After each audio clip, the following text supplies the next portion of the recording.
Ljudje si damo za obljube, da bi postali boljši v vsakem novem letu.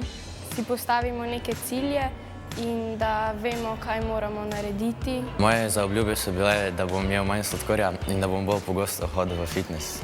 In tudi, da bi vodila kakšno prireditev, ki jih imamo veliko v naši šoli.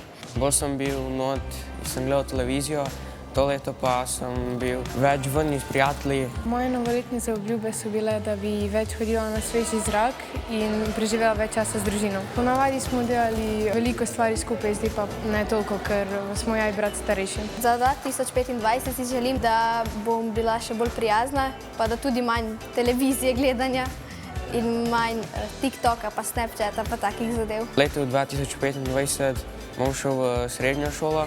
Želim si, da bi našel nove prijatelje, da bi ne bilo dolg čas tam. Se bom več gibala, poleti bi šla tudi na kakšen tabor, da se bi lahko več družila s prijatelji in da bi mi brat manj nagajal.